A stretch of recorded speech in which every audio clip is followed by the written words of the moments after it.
सीमा सुरक्षा बलरा नव आरक्षकारो दीक्षांत समारोह जोधपुर में हुयो आयोजित। केंद्रीय मंत्री गजेंद्र सिंह शेखावत नव आरक्षका ने दिलाई शपथ।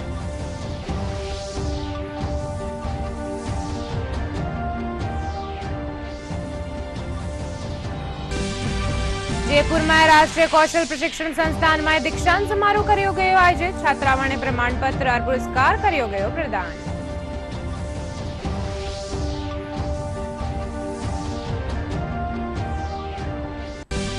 और जयपुर में राष्ट्रीय आयुर्वेद संस्थान काणीसू नौवा आयुर्वेद दिवस रा उपलक्ष्य में रन फॉर आयुर्वेद रो कर्यो गयो आयोजन। आमजन ने आयुर्वेद और स्वस्थ जीवन शैली खातर कर्यो गयो जागरूक।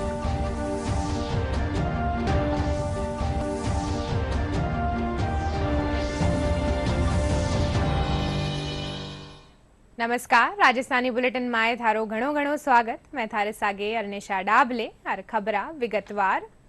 उपराष्ट्रपति जगदीप धनखड़ कया के दीक्षांत समारोह संस्थान री यात्रा रो लैंडमार्क है। उपराष्ट्रपति आज जोधपुर में IIT रा 10वां दीक्षांत समारोह ने संबोधित कर रिया है। वे कया के 1893 युवा समाज रा विकास में अहम भूमिका निभावेला। वे विद्यार्थियों सु कई हलका में नुवा आयाम स्थापित करबारो आह्वान कर्या। समारोह ने केंद्रीय मंत्री गजेंद्र सिंह शेखावत भी संबोधित कर्या।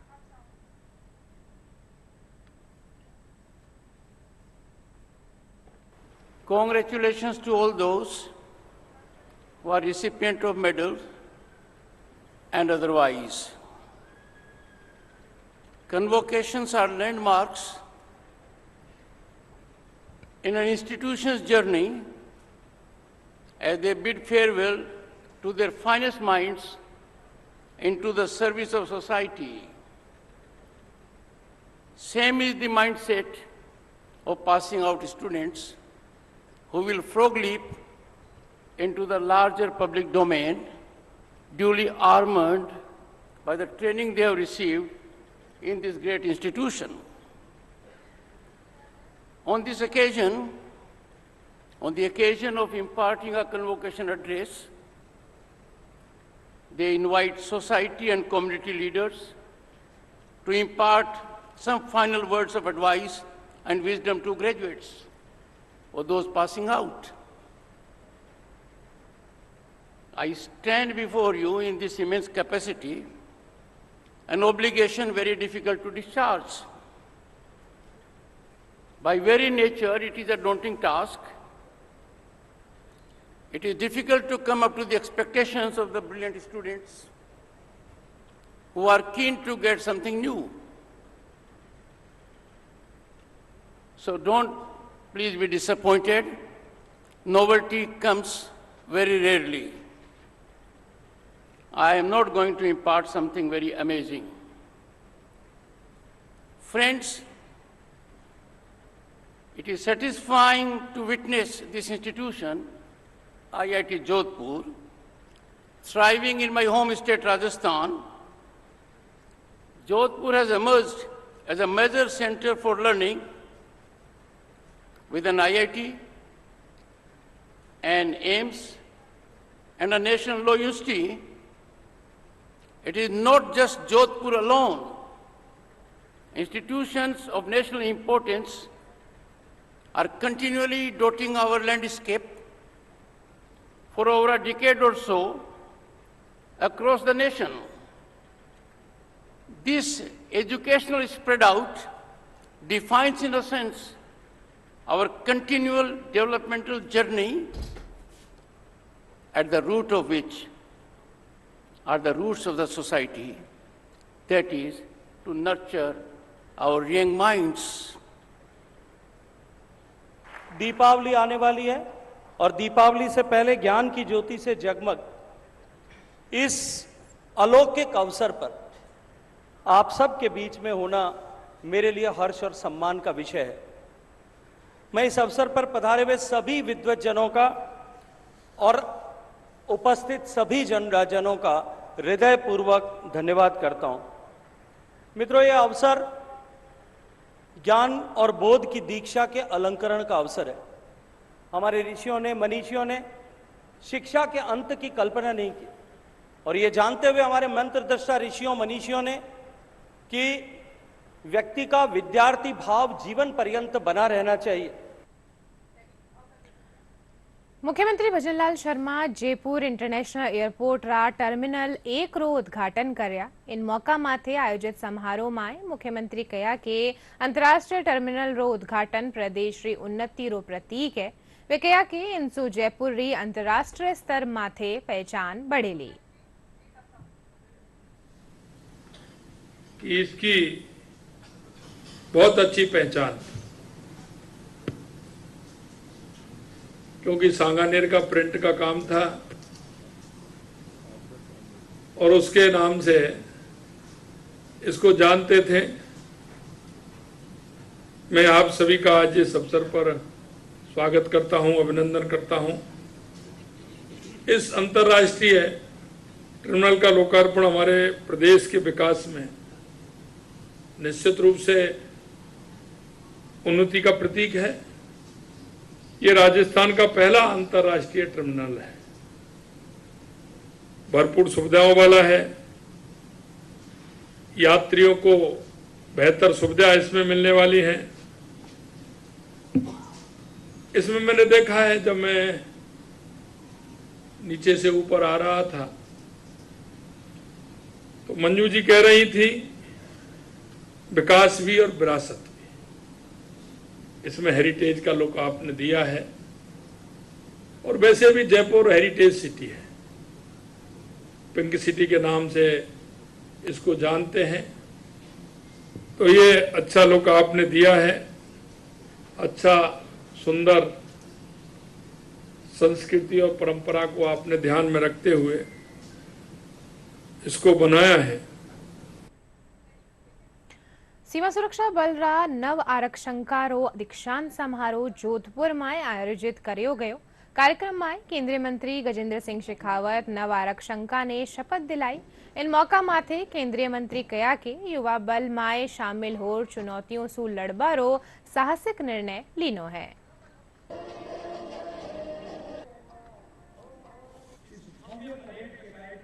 लय, ताल और ऊर्जा तीनों का समावेश करते हुए प्रशिक्षण के दौरान अर्जित की गई उत्कृष्टता का प्रदर्शन किया है।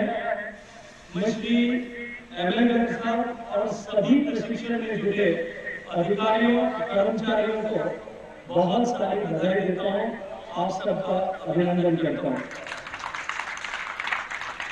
देखो, आज भारत एक लंबे यात्रा को तय करने के बाद पुनर्निर्माण और परिवर्तन के ऐतिहासिक दौर से गुजर रहा है।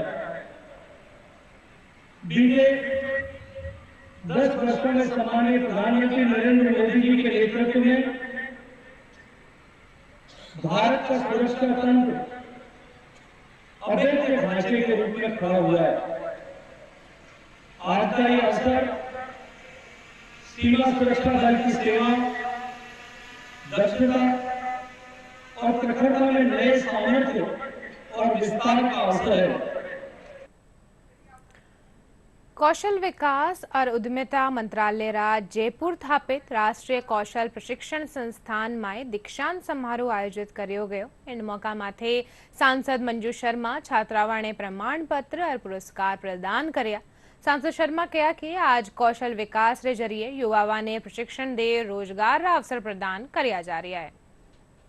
मंत्रालय राष्ट्रीय कौशल विकास प्रशिक्षण संस्थान में आज ये कार्यक्रम आयोजित किया गया है। जो यहाँ बच्चियाँ फर्स्ट अपने अपने सब्जेक्ट में आई हैं, उनका सबका सम्मान समारोह पुरस्कार वितरण रहा है। और ये वो संस्था है, ये इतनी पुरानी संस्था है कि इसमें जो बच्चियाँ को आत्मनिर्भर बनाने के लिए हमारे प्रधानमंत्री नरेंद्र भाई मोदी जी ने जितनी कौशल विकास की योजनाएं चलाई हैं, उन सबके कोर्सेज यहाँ पर होते हैं।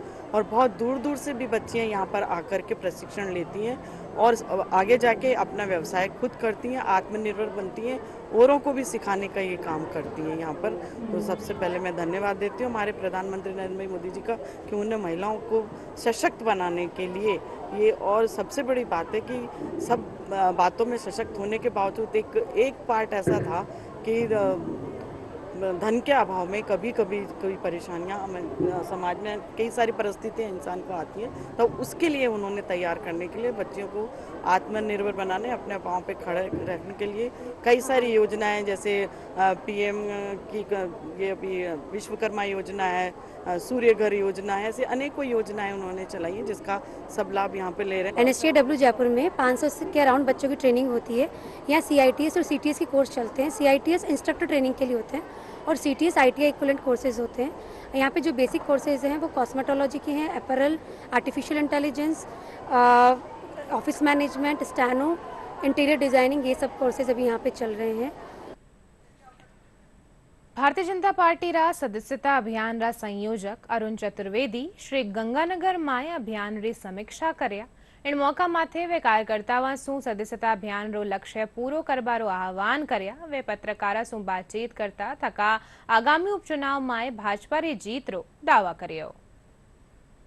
सदस्यता अभियान की समीक्षा और पार्टी के अन्वेषणों को लेकर के गंगानगर जिले की बैठक थी।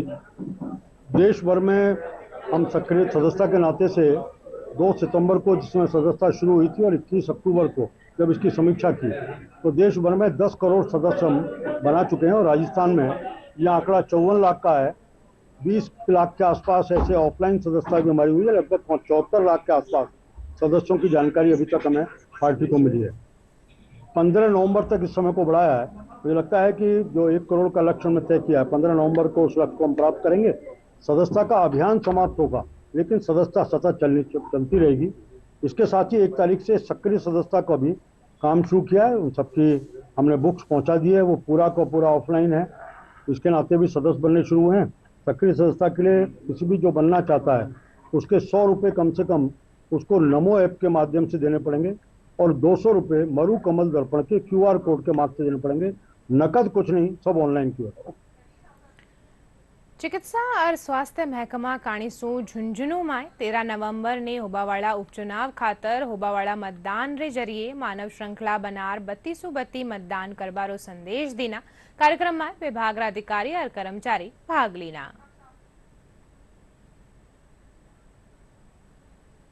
आज राजकीय शहरी प्राथमिक स्वास्थ्य केंद्र नंबर 1 गांधी चौक झुंझुनू में मतदान जागरूकता अभियान के तहत मानव श्रृंखला बनाकर लोगों को ये संदेश दिया गया है कि 13 नवंबर 2024 को मतदान अवश्य करें और 100% मतदान होना चाहिए। इसके लिए लोगों को मोटिवेट किया है और जो हमारे प्रत्येक दिवस OPD में पेशेंट आ रहे हैं उनके लिए जो हमारी OPD स्लिप है उसके ऊपर हम सील भी लगा के देते हैं, मतदान अवश्य करेगी, ताकि ज़्यादा से ज़्यादा लोगों को ये संदेश मिले और हमारे जिले का 100% मतदान हो। चुनाव होंगे झुंझुनू में, उसके लिए शपथ दिलाई गई है कि 100% मतदान आवश्यक है।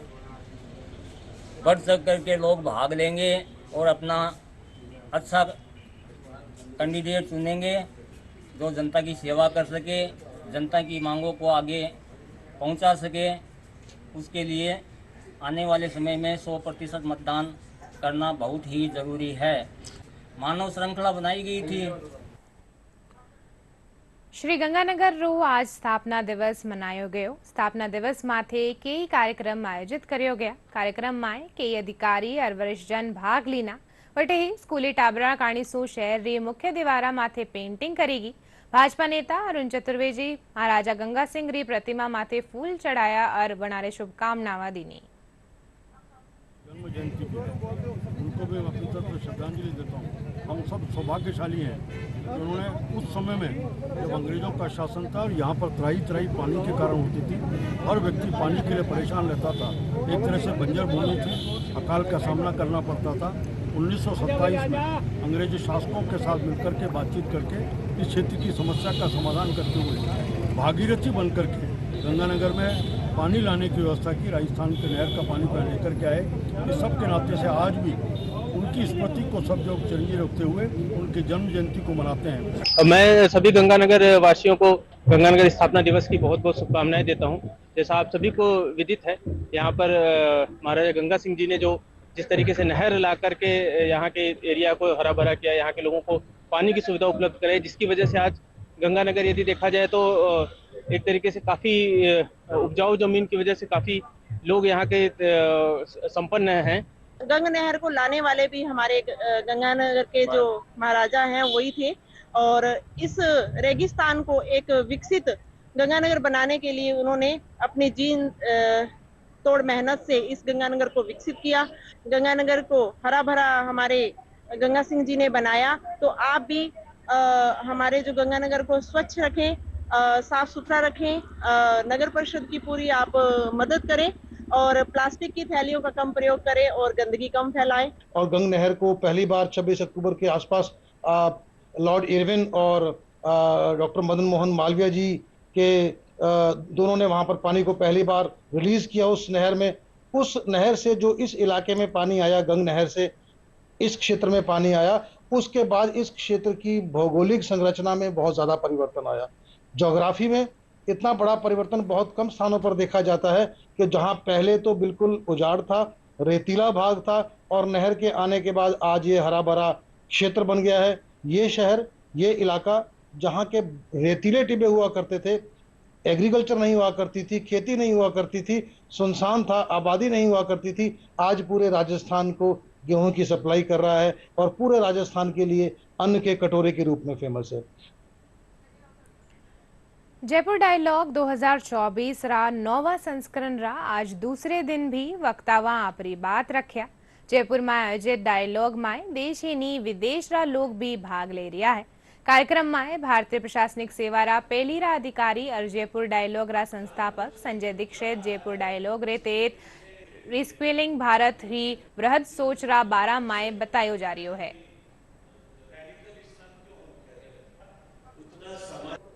जियो पॉलिटिक्स पर, ग्लोबल कॉन्फ्लिक्ट पर बहुत सारे इश्यूज हैं, तो चर्चा हो रही है और काफ़ी सारे लोग आए हुए हैं, देश विदेश से आए हुए हैं। Jaipur dialogues annual summit reclaiming Bharat, अब भारत को रिक्लेम करने के लिए राष्ट्रवादी विमर्श की जो बात है, ये कहीं ना कहीं जो आदरणीय प्रधानमंत्री जी का एक आह्वान है देश के प्रति कि सबसे पहले हम आत्मनिर्भर बने और आत्मनिर्भर बनेंगे तो जाके भारत को हम रिक्लेम करेंगे। देखिए, ये वर्ष जो है अब राष्ट्रवाद का जो उदय हुआ है आदरणीय प्रधानमंत्री नरेंद्र मोदी जी के आने के बाद, और जिस प्रकार से सोशल मीडिया को आगे बढ़ाया, डिजिटलाइजेशन को आगे बढ़ाया, उन सब का इम्पैक्ट है एक जयपुर डायलॉग समिट के रूप में जो आ रहा है यहाँ पर।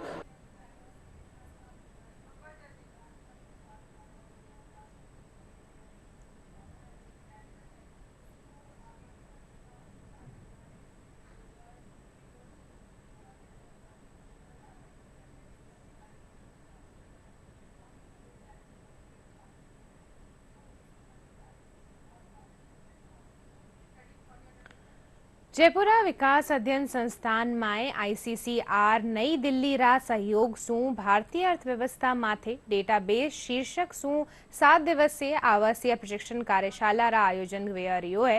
कार्यशाला रा उद्देश्य आर्थिक और सामाजिक विज्ञान रा शोध छात्रा रा युवा संकाय सदस्य डेटा निष्करण और विश्लेषण में व्यवहारिक कौशल रो विकास करनो है। प्रतिभागियों ने व्याख्यान और व्यवहारिक सत्र रे जरिए सु प्रमुख भारतीय डेटा सेट जेड़ा NSSO रा उद्यम सर्वेक्षण, उपभोग व्यय संरक्षण, उद्योगा रो वार्षिक सर्वेक्षण और राष्ट्रीय परिवार स्वास्थ्य सर्वेक्षण माथे प्रशिक्षित करियो जा रियो है।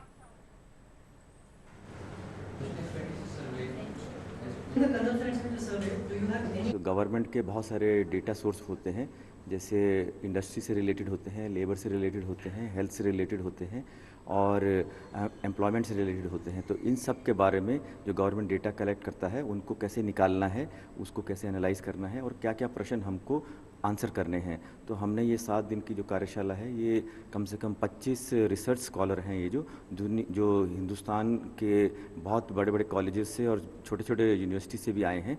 जैसे कुछ IITs के स्टूडेंट हैं, कुछ सेंट्रल यूनिवर्सिटीज़ के स्टूडेंट हैं और कुछ हमारे जो MNIT जो जयपुर है उनके स्टूडेंट हैं और यूनिवर्सिटी ऑफ राजस्थान के। तो इनको डेटा एक्सट्रैक्ट करना सिखाया जा रहा है और इनको ये डेटा का क्या यूज़ रहेगा आगे, और बहुत क्योंकि ये PhD के स्टूडेंट हैं तो इन सबको यूज़ है, सबको हर डेटा का यूज़ नहीं है, पर किसी को एक डेटा का, किसी को दूसरे डेटा का।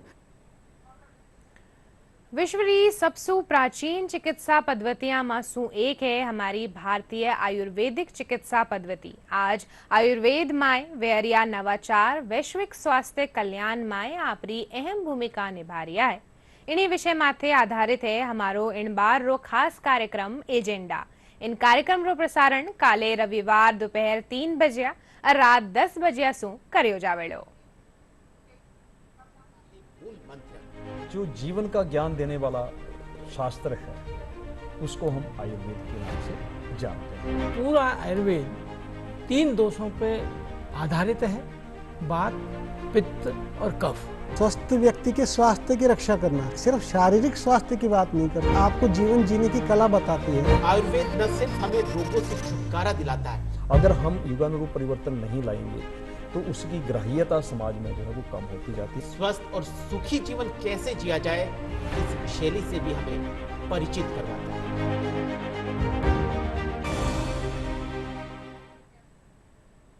सेवा भारती समिति राजस्थान कानिसू स्वदेशी एलईडी झालर रो प्रशिक्षण देर इन रो निर्माण करियो जा रही है। कौशल विकास प्रभारी विक्रम सिंह बतायो रे महिलावा और बालिकावा ने ओ प्रशिक्षण निःशुल्क दियो जा रही है। बाजार में दीपावली माथे रोशनी करवा खातर स्वदेशी एलईडी झालर री मांग है।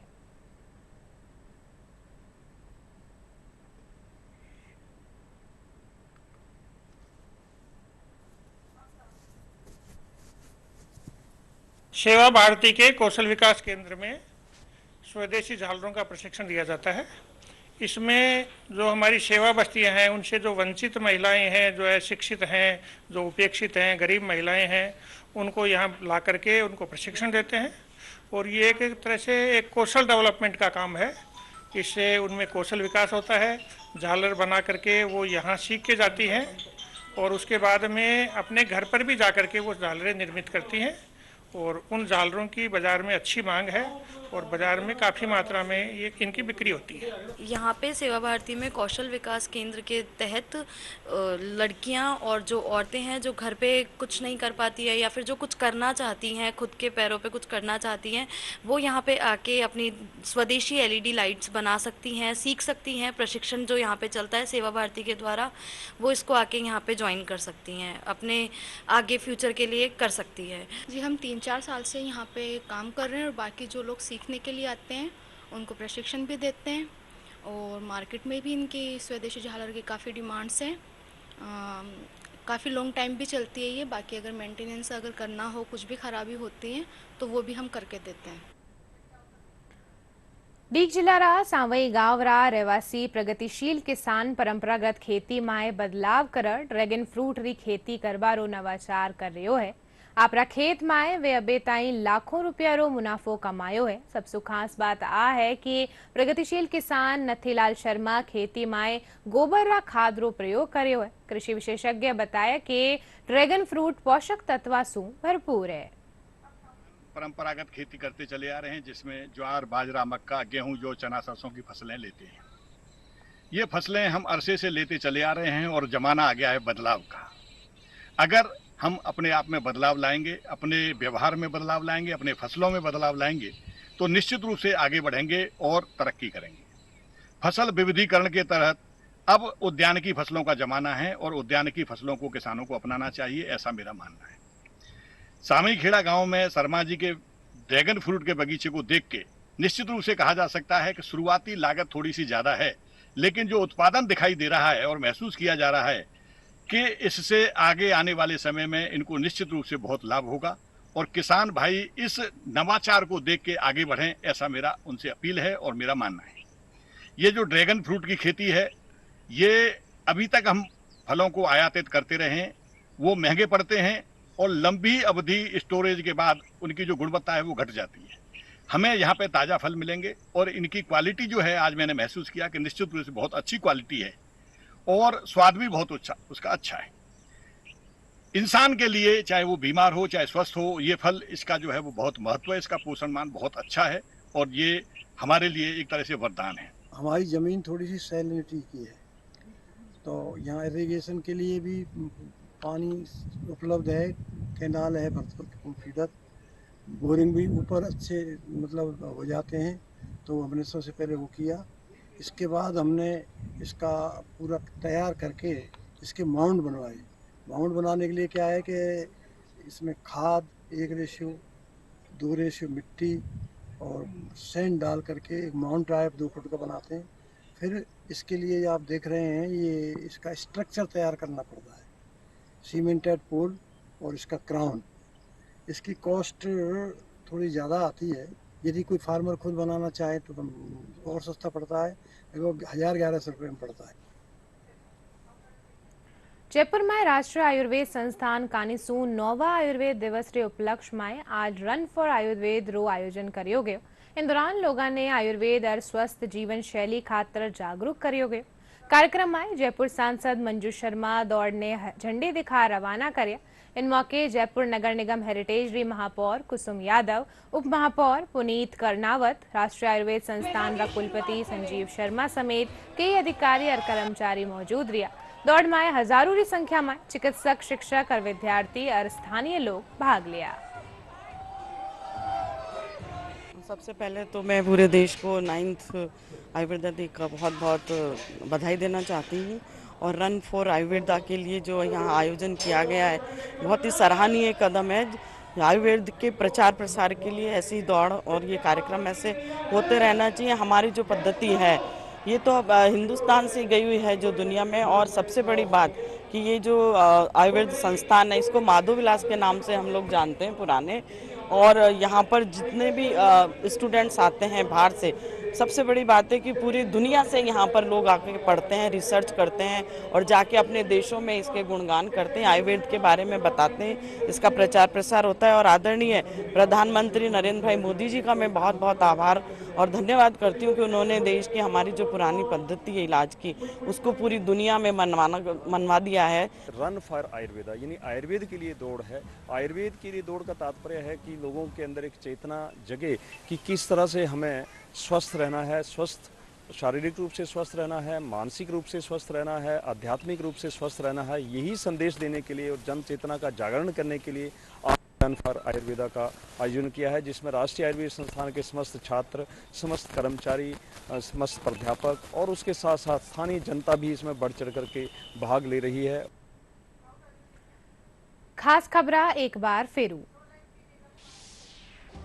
उपराष्ट्रपति जगदीप धनखड़ जोधपुर में आईआईटी रा 10वां दीक्षांत समारोह ने कर्या संबोधित। विद्यार्थियों सु कई क्षेत्र में नवा आयाम स्थापित करवारो कर्या आह्वान।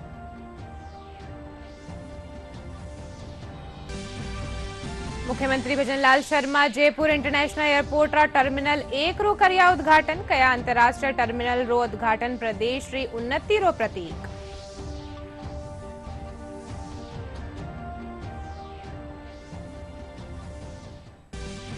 सीमा सुरक्षा बल रा 9 आरक्षकों दीक्षांत समारोह जोधपुर में हुआ आयोजित। केंद्रीय मंत्री गजेंद्र सिंह शेखावत 9 आरक्षकों ने दिलाई शपथ।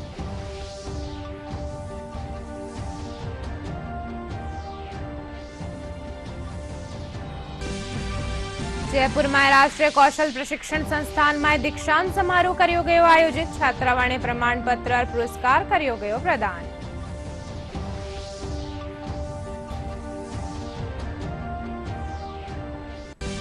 और जयपुर में राष्ट्रीय आयुर्वेद संस्थान कानिसू 9वा आयुर्वेद दिवस रा उपलक्ष्य में रन फॉर आयुर्वेद रो करियो गयो आयोजन। आमजन ने आयुर्वेद और स्वस्थ जीवन शैली खातर करियो गयो जागरूक।